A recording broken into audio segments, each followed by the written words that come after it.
Hi friends, this is 5 Minutes Talk YouTube channel. Here is Nothing Phone One Smartphone.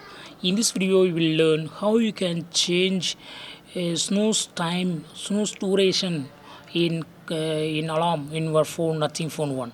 First, go to the clock icon and go to alarm here and click on these three dots. Click on settings and click on snooze length. Here you can select between the available options.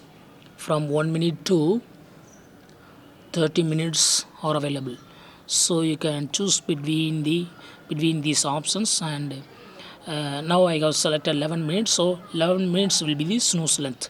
So every 11 minutes it will alert you. In this way, you can easily set snooze length. Until you turn off your alarm, snooze will be repeated, and between those snooze length, alarm will be ringing.